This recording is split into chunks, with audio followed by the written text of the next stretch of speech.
Buenas noches. Estamos atravesando en estos días los peores tiempos de la pandemia y en la opinión del equipo de gobierno nos pareció oportuno conversar con los uruguayos acerca de el desarrollo de la misma, el desarrollo del plan de vacunación, las expectativas que tenemos por delante, las medidas a tomar o a continuar y obviamente las recomendaciones que siempre le hacemos a los uruguayos. Quiero comenzar con un concepto que Rafael Radi decía en una entrevista televisiva el otro día, que es por demás ilustrativa, aquello de blindar abril. Blindar abril tiene un contenido para nosotros muy importante, que es el crecimiento sostenido de los casos, el crecimiento sostenido de presión sobre el sistema sanitario, las medidas que se anunciaron el 23 de marzo y el avance del plan de vacunación. El hablar de abril obviamente no es caprichoso, es porque se supone que sobre fin de abril, sobre los primeros días de mayo, podríamos empezar a ver las consecuencias del plan de vacunación. Por eso es que el plan de vacunación, que después el ministro Salinas le puede contestar algunas preguntas más puntuales, ha ido avanzando desde el día del inicio por los sectores más expuestos y por los sectores más vulnerables. En ese sentido, me gustaría compartir con ustedes que sobre la última semana de abril vamos a tener 860.000 personas vacunadas con la primera dosis de Sinovac. Sobre fin de abril, 550.000 de ellas van a tener la segunda dosis. Y en el mes de mayo, el resto quedan vacunados con la segunda dosis. En lo que hace a la vacuna de Pfizer, que ustedes saben que está en determinados sectores de la sociedad por el tema de la salud, por ejemplo, y además en una franja etaria, esta semana van a quedar vacunados con la segunda dosis aquel personal del CTI, emergencias médicas móviles, etcétera, que hacen al primer cinturón, al más expuesto de la salud. Van a quedar en la tercera semana de abril los LPM, que son casi 30.000 personas con la segunda dosis. En la primer quincena de abril van a quedar 110.000 personas mayores de 80 con la primera dosis.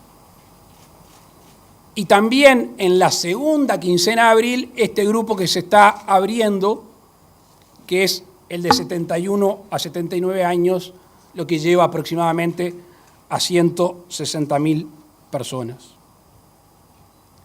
Eso en cuanto al plan de vacunación y al avance, que dicho sea de paso, y creo que lo que abunda en este caso no daña, hay que reconocer que la planificación de la vacunación y la puesta en práctica de la misma tiene una gran satisfacción por su calidad técnica, pero también por la calidad humana de los vacunadores a lo largo y ancho de todo el país. En cuanto a los CTI, el 2 de marzo, cuando dijimos un discurso en el Parlamento, hablamos de la cantidad de camas que habíamos aumentado hasta ese momento, y seguimos aumentando la capacidad. En estos días, en contacto con el SUMI y con información que se maneja desde el Poder Ejecutivo, tratamos de aunar los números, de tener la misma información, el porcentaje de ocupación, las camas disponibles, las camas utilizadas por concepto de COVID. Y hoy les queremos decir que tenemos, desde el punto de vista del Poder Ejecutivo, 933 camas disponibles, que la ocupación es del 74% y tenemos un potencial de 88 camas más.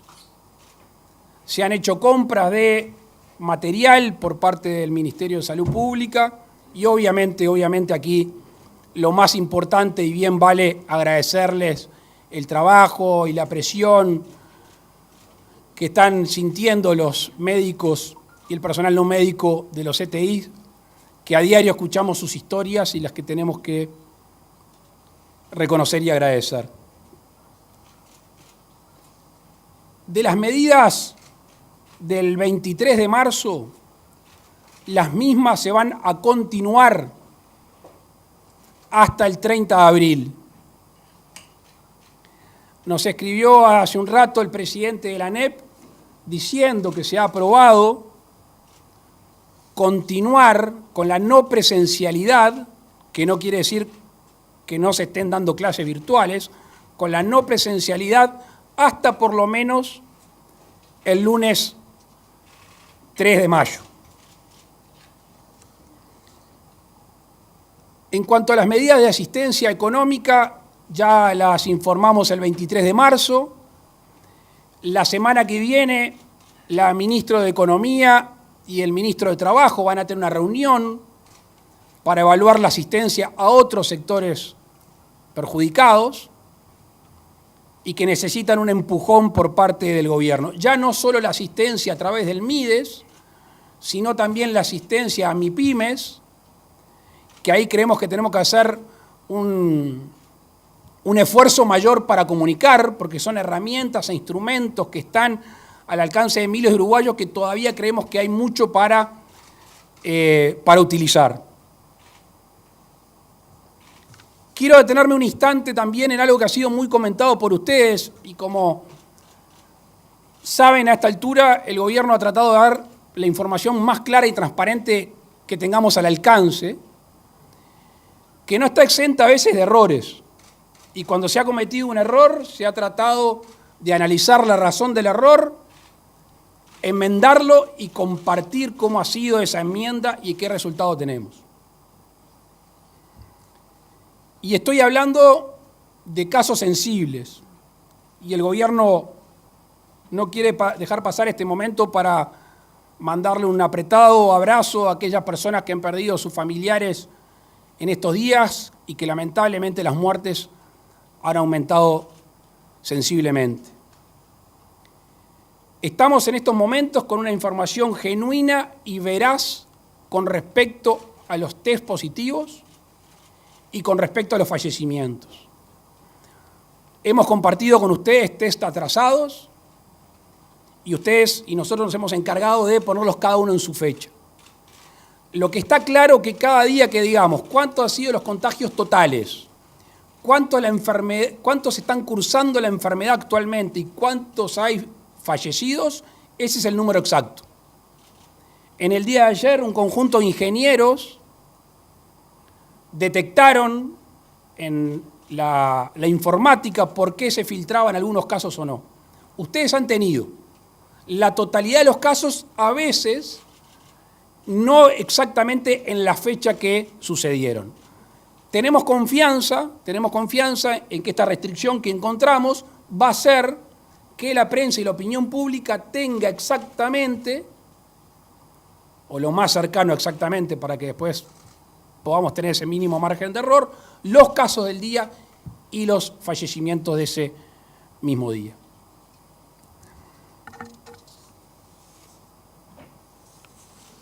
Quiero también aprovechar, quizá alguno de ustedes me pregunte, pero quiero aprovechar a algo que para nosotros es muy sentido y que nos ha ayudado mucho. Nos ha ayudado a aprender sobre la marcha a pocos días de asumir. Con la gente idónea del Ministerio de Salud Pública conformamos el GACH. Ustedes lo conocen, creo que el Uruguay todo les agradece y los reconoce. Que a veces se simplifica en esta vida tan vertiginosa que vivimos, que el GACH es quien propone o no medidas. Me atrevo a decir, sin temor a equivocarme, que el trabajo del GACH, el 80% del trabajo del GACH, ha sido mucho más que recomendar medidas. nos ha enseñado, nos ha ilustrado, gente que venimos de otros palos, que venimos de la política, de las leyes, acerca de esta pandemia, que dicho sea de paso nadie sabía. O sea, ha habido un doble trabajo por parte del grupo honorario, asesor científico honorario. Es investigar, analizar, leer, ir aprendiendo y al mismo tiempo trasladándonos a nosotros la información necesaria para tomar las mejores decisiones. Por supuesto, y esto lo hayan declarado ellos, y quizás sea redundante, pero las decisiones políticas son del gobierno. Las decisiones sobre las medidas y el resto son del gobierno con un invalorable asesoramiento por parte del GACH, del Ministerio de Salud Pública, de ACE y la gente que está y es idónea en el tema. Por ahora es todo lo que teníamos que informarles, conversar con ustedes y, por supuesto, como siempre, estamos abiertos a las preguntas que quieran hacer. Solicitamos, por favor, que antes de formular la pregunta se identifiquen y mencionen al medio que representan. Muchas gracias. Buenas noches, presidente. Victoria Pereira, Radio Monte Carlo. Quería consultarlo con respecto a las clases. ¿Cuál sería la situación sanitaria en la cual sería indicado el retorno? Y consultarle si existe un plan pensado a largo plazo para trabajar en algunos factores, como por ejemplo que dificultan la virtualidad de las clases, que pueden ser no solo problemas de conectividad, sino también problemas con alumnos de contexto vulnerable, alumnos que tienen problemas de aprendizaje, dificultad de aprendizaje, padres a los que se les dificulta acompañar a sus hijos en el seguimiento de las clases. Le consulto esto en caso de no retornar en breve a las clases. Gracias. Te agradezco la pregunta porque les consta que siempre intentamos mantener la educación presencial dentro de lo posible. No quiero volver a algo que ya hemos dicho. 22 de abril, el año pasado, escuelas rurales, en 3 etapas en junio, la vuelta a la presencialidad del resto de la educación. A ver si soy claro. Si puedo ser claro, puedo expresar, claramente decir por qué. Cuando empieza una presión social con razón de los padres, de docentes, no docentes, de la comunidad educativa, es decir, en las escuelas han habido contagios, el dato que teníamos era que el 2,5% de los contagios eran en los centros educativos. Ese dato creció, y no solo creció, sino después, cuando hay circulación comunitaria del virus, ya es muy difícil determinar si es en la educación o no. El sistema educativo, que primero trata de un sector de los uruguayos más sensibles, que son los niños, además mueve en el entorno de 1 millón de personas. Como tenemos la posibilidad de la presencialidad, la posibilidad de la virtualidad, con los defectos que tú mencionás que son así, y hemos tenido en estos días Antel y tantos otros tratando de asegurar conectividad, dijimos, ese sector donde se mueve mucha gente, donde hay vulnerables, es lógico que pase a la no presencialidad. Y ahí la segunda discusión, que me parece acertada la decisión que se ha tomado. El ir a clase, el estudiar necesariamente trae aparejada una rutina, ¿verdad? Que no es la rutina de los niños solo, es la rutina de sus padres, es la rutina de toda la familia, todo el mundo vive en torno a la educación de los chiquilines. Entonces, ¿cuál es la decisión de fin de abril? Porque si yo hoy venía a hablar con ustedes y el CODICEN, la ANEP hubiera decidido, vamos hasta el 19, sin presencialidad, capaz que el 19 los chiquilines los mandamos una semana y después tienen que volver atrás. ¿Qué es lo que queremos hacer dentro de la incertidumbre nacional y mundial?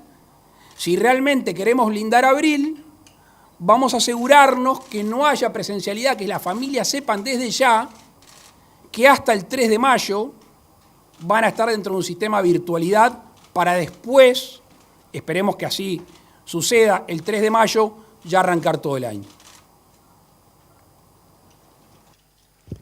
Buenas noches para todos, buenas noches. Presidente, secretario, ministro.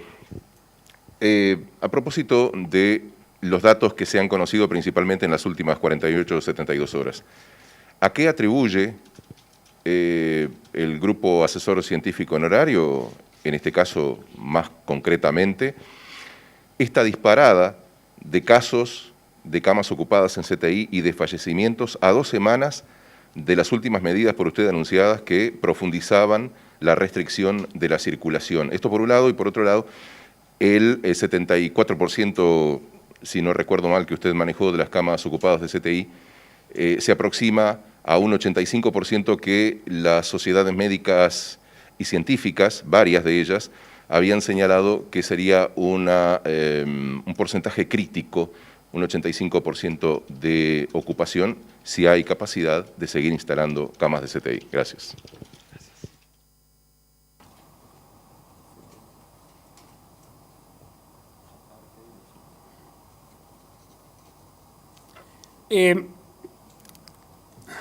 Esto se lo pueden preguntar quizá mejor al GACH. Hoy recibimos información acerca de la movilidad. O sea, las medidas que se tomaron el 23 de marzo, como las otras oportunidades, es para reducir la movilidad, para reducir el contacto, para reducir el contagio. Abro paréntesis. Por más que se tomen medidas, si no se guarda la distancia, alcohol, tapaboca, no hay tutía. Cierro paréntesis. Aparentemente esta movilidad se está frenando, está meseteando en estos tiempos. Hoy tenemos un dato preocupante, que es que pegó un salto. Hoy cuando nos mostraban las gráficas en la reunión del GACH, hoy pegaba un salto la movilidad. ¿Qué queremos decir con esto? Que si uno ve la gráfica en el mes de enero, había bajado la movilidad después de las medidas.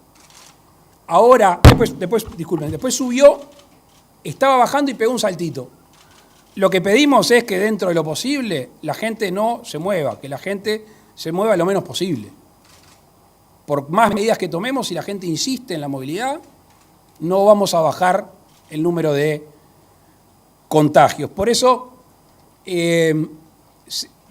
a pesar de haber pasado tantos días, estamos en el momento en el cual las medidas deberían surtir efecto. De hecho, otro dato muy preliminar, tómenlo con pinzas, recién el subsecretario de Salud Pública nos mostraba el porcentaje de contagios semanales y habría un escalón menos que hace 2 semanas. Pero tomen este dato con pinzas porque queremos irlo evaluando en un tiempo más prolongado. El porcentaje de ocupación es variable. Nosotros venimos corriendo una carrera, que es el aumento de camas. Recién cuando di la información dije que hay 933 camas, 74% de esas camas están ocupadas, pero hay 88 camas más con posibilidad de instalarse.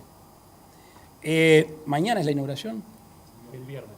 El viernes, tanto el ministro como el presidente ACE están inaugurando unidades respiratorias agudas, que no es propiamente un CTI, pero es un lugar para determinado tratamiento previo al CTI. Se está inaugurando el INOT, se instalaron otras 4 camas en el interior, va a seguir así. Por eso lo del principio, y apelo de nuevo a Rafael Radi, blindemos abril, ¿qué es?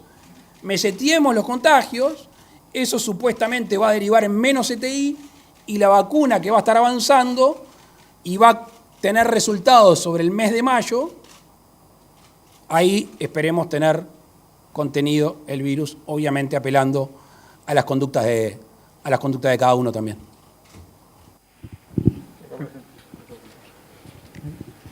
Buenas noches, presidente. Santiago Carbone, de Agencia EFE de Noticias. Quería consultarle el otro día, en una entrevista, el doctor Radi hablaba sobre las complicaciones que puede tener para Uruguay la frontera con Brasil por las distintas cepas.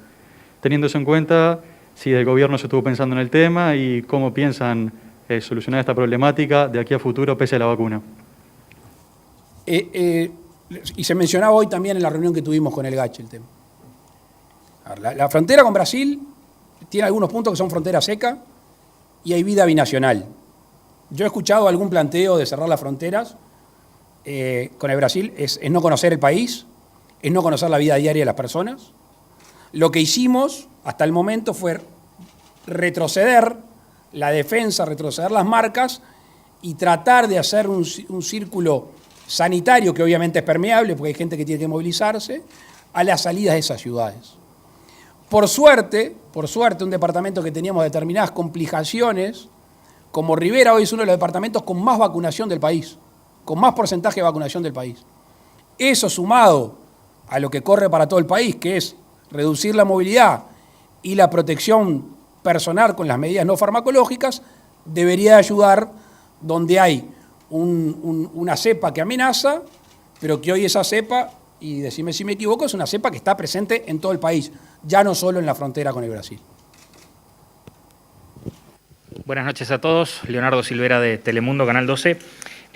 Presidente, preguntarle sobre lo que se ha manejado la semana pasada y hoy, si estuvo el tema sobre la mesa en referencia a la cepa P1. En otros países se habla de una segunda pandemia a partir de la llegada de esto. ¿Cuál es el escenario que se maneja para Uruguay? Se ha hablado de la afectación a niños. ¿Eso implicará una vacunación más adelante a menores de 18? A usted le hago una sola pregunta, pero no me dijeron a los demás. Entonces al ministro le pregunto si hay definición sobre la vacuna de AstraZeneca. Gracias. Yo le dije que venía esa pregunta. A ver.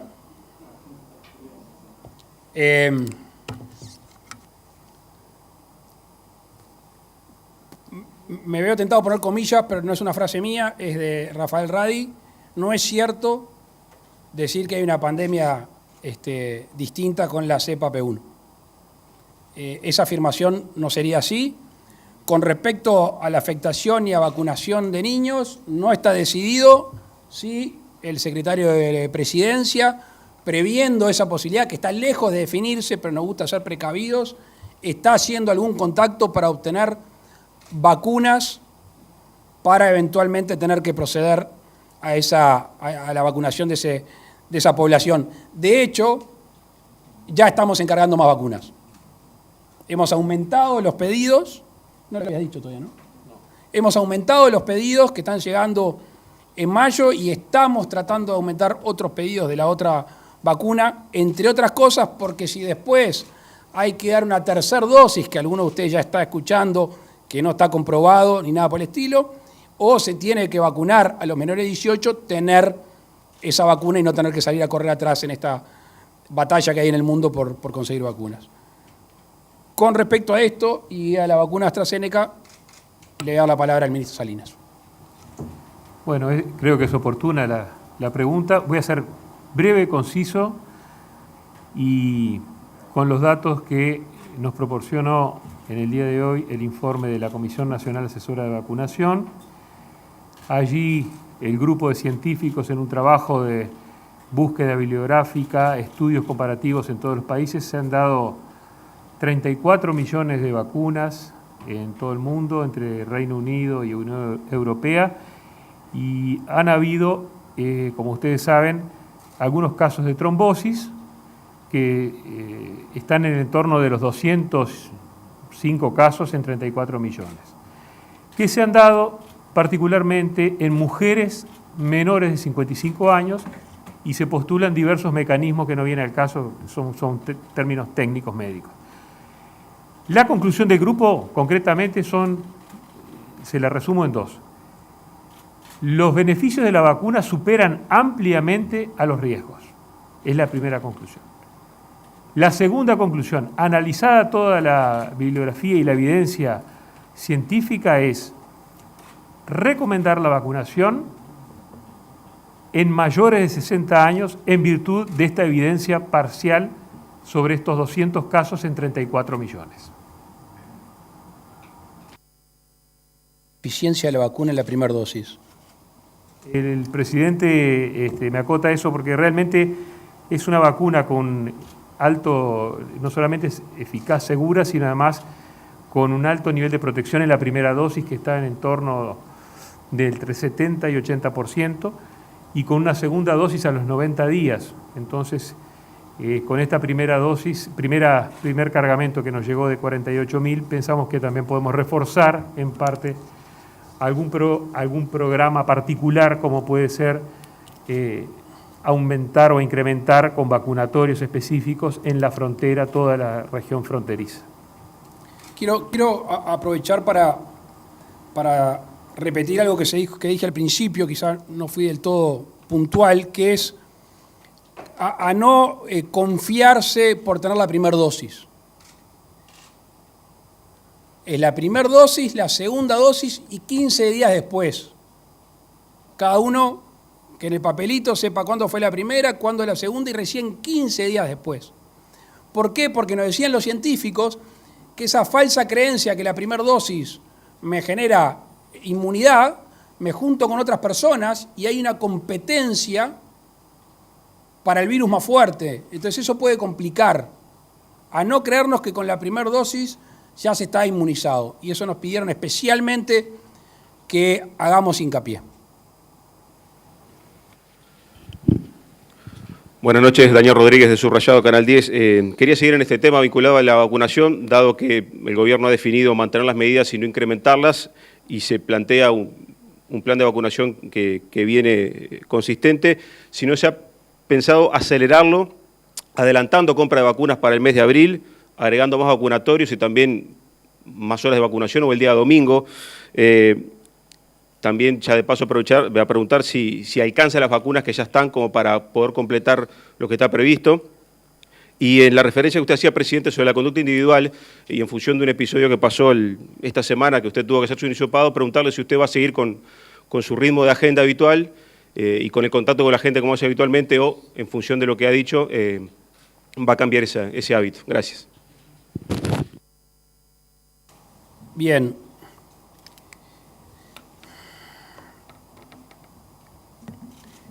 Nosotros tenemos un número de vacunas, el total, que excede a la gente que vamos a vacunar hoy. Las vacunas encargadas exceden, tanto es así, que yo le decía hace un instante que hemos encargado más vacunas por las dudas. Eso cuando terminemos de tener el total de las vacunas. Sobre mediados de mayo, si todo sale bien, vamos a tener 1.550.000 dosis de Sinovac. ¿Se acuerdan que habíamos dicho 1.250.000? Son 300.000 dosis más. Con esa más las de Pfizer que van llegando, que tengo entendido que a partir de hoy llegan 80.000. La semana que viene ya empiezan a llegar 80.000 y no 50.000. Con eso tenemos la suficiente vacuna. ¿Qué es lo que está haciendo el equipo de vacunación? Dos cosas. Primero, cada persona que se vacuna tiene que tener la segunda dosis asegurada en Sinovac. ¿Qué se ha decidido en Pfizer, de acuerdo a recomendaciones del Comité de Vacunación y lo que se está haciendo en el mundo? Extender la segunda dosis hasta 3 semanas, ¿no? Hasta 3 semanas, para poder vacunar más gente con la primera dosis. Sí, perdón, capaz que se va por entendido y hay que aclarar. 4 semanas más 3, o sea, 3 semanas adicionales para dar la segunda dosis. Hay países que lo han llevado a un total de 16 semanas, de 12 semanas. Nosotros estaríamos en 7. ¿Quedó claro? Lo repito. Se vacunaba, eran 4, lo vamos a extender a 3 semanas más para poder tener más primeras dosis. Por eso es que ahora abrimos 7180 y se va a vacunar ya a partir de este sábado. Eso es fundamental para el despliegue vacunatorio. Si nosotros hoy podemos empezar a vacunar 100.000 por día, supongamos, nos vamos a quedar antes sin vacunas. Hoy el ritmo que estamos llevando, que es muy bueno, acuérdense que cuando empezamos dijimos tenemos la ambición de vacunar 30.000 personas por día, porque por lo general se vacunaban 20.000. Hoy estamos sobrepasando siempre los 40.000. 48, 50, 40 y poco. Los domingos la gente tiene que descansar. Habrán visto los horarios extendidos que tienen los vacunadores y están del mismo humor con el primero y el último. Hay que reconocer esa atención que han tenido. En algunos días se va a empezar a vacunar los domingos. Se han agregado vacunatorios y va a empezar a vacunarse los domingos. Pero hasta el momento, con la cantidad de vacunadores, con la cantidad de vacunatorios, preferimos que el domingo tengan su día libre, que merece para juntar fuerza para el lunes arrancar con todo. Con respecto al episodio del día que me fui a vacunar del Maciel, tienen razón. Y como tienen razón, y yo tengo una forma de ser, que ustedes me conocen ya hace mucho tiempo. Yo, si hay un uruguayo que me quiere saludar, me quiere criticar, me quiere traer una carta, o se quiere sacar una foto, yo no le voy a frenar. Yo no tengo un custodia en el medio. No lo voy a tener nunca. En virtud de eso, hoy tenía una cosa que para nosotros era muy importante, es un compromiso hace muchos años, que era la piedra fundamental del Hospital del Cerro. Es un compromiso electoral de hace muchas campañas y que hoy lo hacemos realidad. Hoy suspendí la ida. ¿Por qué? Porque si venía alguien en el Cerro a criticarme, a saludarme o a aportarme una idea, yo no le iba a poner una persona en el medio. Con lo cual, como tú bien decías, he decidido salir menos, que me cuesta, no me gusta, pero es lo que tengo que hacer en estos días. Acá, buenas noches. Amanda Muñoz, periodista de La Diaria. Dijo que la semana que viene va a haber una reunión entre el ministro de Trabajo y la ministra de Economía para dar ayuda a algunos sectores perjudicados. Quería saber si puede adelantar cuáles son algunos de esos sectores en los que están pensando. Y si se me permite una segunda pregunta, el nivel de testeo de PCR, por lo que sé, está bastante saturado. No sé si es la palabra, pero hay demoras en hacer los test y en entregar los resultados, y se había implementado la solución de los test de antígenos, pero todavía no está operativa, digamos. Quería saber por qué y cuánto demora. Saturado no está. Hoy al principio de la conferencia dije que teníamos algunos errores, no en la cifra total, sino en el día que se le adjudicaban los casos. Ustedes saben bien, tienen que andar sumando, nosotros tenemos que hacer lo mismo. Con respecto a los antígenos, se va a hacer un test, capaz que el ministro les puede ampliar un poquito más ahora. Estuvimos conversando sobre el tema. Notoriamente, cuando se disparan los casos, se disparan los test, y una organización que tenía para determinada cantidad, en ese embudo se generan algunos inconvenientes que obviamente no es lo que uno querría, pero a partir de hoy está solucionado casi en un 100%. Con respecto, a ver, déjame terminar esta parte y te doy. Con respecto a la asistencia, no quiero adelantarme, pero hace un rato ustedes escucharon bocinas acá, que son el transporte escolar. Obviamente el transporte escolar le sacamos el trabajo. Ya el año pasado tuvieron algún tipo de asistencia porque tuvieron muchos meses en los cuales tienen que pagar el seguro, tienen que pagar la patente, tienen que pagar las cuotas, bueno, todo lo que ustedes saben que genera alguna actividad perjudicada, sobre todo el que no tiene capacidad financiera, que son por lo general los medianos y los más chicos. Entonces, hay sectores de la sociedad que apenas uno mire va a ver que son los perjudicados, los artistas. Ahí tenés un sector de la sociedad, estamos analizando con la ministra de Economía y con el ministro de Trabajo una asistencia, no es la primera vez que se hace.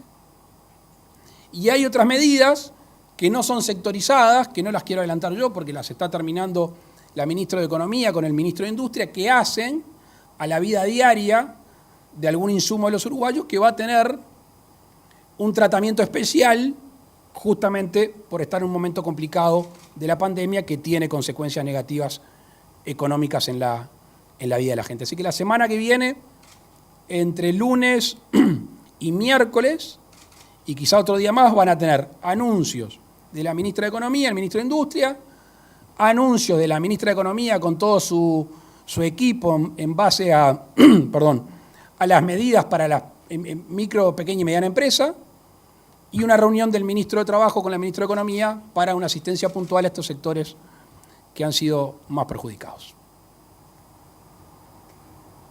Con respecto a los test antigénicos, se hizo una ordenanza respecto del uso en mayor proporción y están disponibilizados para todos los prestadores, tanto públicos como privados. Son muy útiles, con una elevadísima sensibilidad, y esa normativa le da el marco para su utilización.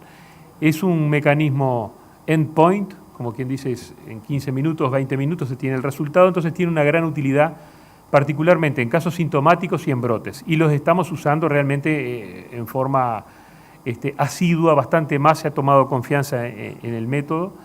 Y quiero adelantar un punto más, que estamos analizando un nuevo test antigénico, que ya no es un hisopado nasofaringio, sino es un test nasal exclusivamente, que tiene elevadísima sensibilidad y lo estamos validando por el Laboratorio de Salud Pública. Cuando ese test esté disponible, vamos a determinar cuál va a ser el uso y el destino específico, concretamente. Quizás tengamos que pensar en que se pueda disponibilizar para el uso con compra directa por parte del usuario. Quizás. Tenemos que estudiar qué tan sensible es, pero estamos en eso a la vanguardia. Hace 15 días que esto se impuso en Europa. Estamos validando acá en el Laboratorio de Salud Pública contra PCR y si todo resulta bien, quizás sea algo significativo. Que en estas circunstancias, no me quiero elongar porque el presidente concreto y yo, pero en este momento quizás no es tan importante o no deja de ser importante el número de test o saber quién es positivo, sino que si sos positivo o no sos positivo y rápidamente guardarte. Y eso es lo importante. Entonces, ponerlo a disposición de la gente y si tiene una duda, salir de la duda y no tener demoras, me parece que eso es excelente si podemos lograr validar este test rápidamente. En este momento hay que concentrarse en algunas cosas importantes por una transmisión comunitaria sostenida, que es el control de brotes, el control de casos graves, el monitoreo del sistema de salud y el monitoreo de camas críticas y de cuidados moderados. Tenemos que proteger a la población vulnerable y la estrategia es la vacunación y en ese sentido acelerar el ritmo de vacunación que ya se ha detallado profusamente, o sea que no voy a entrar en más detalles. Las autoridades reciben las dos últimas preguntas para esta conferencia. Buenas, ¿qué tal? Camila Gemi de Brecha. El doctor Ciro Ferreira declaró a Brecha que en el hospital de Tacuarembó se reportan alrededor de 30 casos diarios y que se informan a tiempo. Mi pregunta es, ¿cómo se puede explicar que luego de que se reporten 30 casos diarios, en el informe del SINAE se reportan entre 2 a 13? Y esto viene conectado con la pregunta de cuál es el proceso de manejo de datos desde que un hospital reporta un caso positivo hasta que es informado a la noche en el SINAE. Muchas gracias. Sí, pero ¿lo quiere contestar usted? Proceda. No, es procedente la pregunta. No conozco las declaraciones del doctor Ciro Ferreira con su personalidad propia. El tema es, como le decíamos antes, que todos los positivos, respecto al informe de casos positivos, cuando venían los positivos de distintas fuentes, laboratorios, prestadores y historia clínica electrónica nacional, se compagina un Excel que se tiraba contra la base total de datos para asegurar de que es un caso nuevo activo, ¿correcto? Eso significaba tirar esa base Excel de 2.000, 3.000 casos contra 125.000 casos y esperar la verificación. Entonces aquí es la explicación científica del problema de ingeniería desde el punto de vista informático, que se generaba un enlentecimiento y una demora en la visibilidad de esos casos que de pronto refiere el doctor Ferreira o aún otros directores departamentales de salud. Ahora esto se tira contra una menor cantidad de días y vuelve más rápido, el sistema no se cae en ningún momento y está chequeado y por eso, bueno, tenemos mucha confianza en que estas medidas de corrección del sistema nos den el just in time o prácticamente el just in time de los casos positivos. Igual quiero agregar una cosa. No voy a discutir cifras con Ciro Ferreira, con el cual tengo muy buena relación, y voy a dar por cierta la información que él dice porque él está ahí en Tacuarembó. Ahora, me parece que a todos ustedes les consta que este gobierno ha sido una transparencia total en informar cuando hay aciertos, que es lo que debería ser la norma, acertar, y cuando hay errores. Creo que reconocer un error y solucionarlo es parte de la comunicación de este gobierno. Las razones técnicas están explicadas. Lo que le tiene que quedar claro al medio de prensa y a la opinión pública es que nosotros jugamos a cartas vistas y no vendemos gato por liebre. Nosotros decimos la verdad. Somos transparentes y damos toda la información. Esa ha sido la práctica y va a seguir siendo. Y cuando cometamos un error, de la cual no está exento ninguno de los que estamos acá, quédense tranquilos, primero lo vamos a reconocer. Porque si no lo reconocemos no lo podemos arreglar. Y nosotros somos servidores públicos, que es arreglar las cosas para el bien de la población, de eso se trata. Negarlo es soberbia, y con la soberbia no se va a ningún lado. Buenas noches, Pablo Fernández, del diario El País. Presidente, perdone que vuelva al tema de la movilidad, pero me interesaba conceptualmente si usted está conforme con lo que se ha logrado hasta ahora bajar de movilidad y si se está pensando, si las medidas adoptadas para bajar esa movilidad son todo lo que tienen al alcance para tomar o tienen algún otro paquete de medidas reservados por si la situación se agrava más en un futuro, si se están manejando algún tipo de multas más severas para aquellas personas que no están cumpliendo. Por ejemplo, recientemente conocimos una fiesta clandestina en Punta del Este que terminó con la expulsión de uno de los organizadores, pero no sé si ese proceso se puede llevar a la justicia con algún juicio más penal o alguna multa más severa, si se está manejando desde ese punto de vista alguna decisión más fuerte. Bien, no estamos conformes. Obvio que no. Hoy estuvimos estudiando la virtualidad del trabajo en el Estado. La verdad que se ha aumentado sensiblemente. Estamos básicamente conformes con casi todas las oficinas del Estado que pueden trabajar vía remota. Obviamente que cuando vemos gente aglomerada, obviamente que cuando vemos gente que no está cumpliendo con las normas, cualquiera de nosotros nos pasa. Cuando vamos por la Rambla y vemos gente sin tapaboca, cuando vemos fiestas clandestinas, nosotros no estamos conformes, sino que nos molestamos. Porque los mensajes que todos recibimos a diario, que ustedes saben, es de gente que está hace mucho tiempo encerrada. Gente que está hace mucho tiempo cuidándose. Gente que no ve a sus padres. Hay gente que está perdiendo el trabajo, está perdiendo el laburo. ¿Por qué? Por otros que no se comportan solidariamente con el resto de las personas. Entonces no estamos conformes. Desde mi punto de vista, las medidas tomadas son suficientes si se cumplen y además se tienen los cuidados. Profundizar en otras medidas que se han sugerido traían aparejado proyectos de ley. Y además de proyectos de ley, traería aparejado la vigilancia y la sanción por parte del Estado. ¿Por qué? Porque si uno dicta una medida que se la lleva a la ley y esa ley no se hace cumplir, es peor que la no existencia de la misma. Yo hace muchos años aprendí que las leyes tienen que ser flexibles de cumplimiento rígido y no leyes rígidas de cumplimiento flexible. Si este gobierno impulsa un texto legal es porque lo va a hacer cumplir. Va a ser bien fácil. Hablan de toque de queda. Primero, para que haya toque de queda, que es un nombre que técnicamente no existe, tiene que haber una ley que así lo indique. Porque estamos coartando la libertad por razón de interés general y eso tiene que ser por ley. Ahora, cualquier persona que salga de noche va a ser sancionada. ¿Delito de desacato? ¿Una multa? Cuando se habla de toque de queda, ¿qué es lo que se quiere en realidad prevenir? Imagino yo que lo que se está diciendo es no quiero que hagan fiestas, no quiero que se aglomeren, que no están hablando del hombre que tiene que ir a un tambo a las 5 de la mañana, o alguien que maneja un taxi, o alguien que salió de la casa porque la verdad tiene que salir a dar una vuelta porque está angustiado o porque quiere caminar. Y bueno, la ley para evitar las aglomeraciones, la ley para intervenir en las fiestas clandestinas están. Entonces, cuidado estos blancos o negros, cuidado con los titulares. O mejor dicho, otros pueden tirar titulares, nosotros tenemos la obligación de gobernar.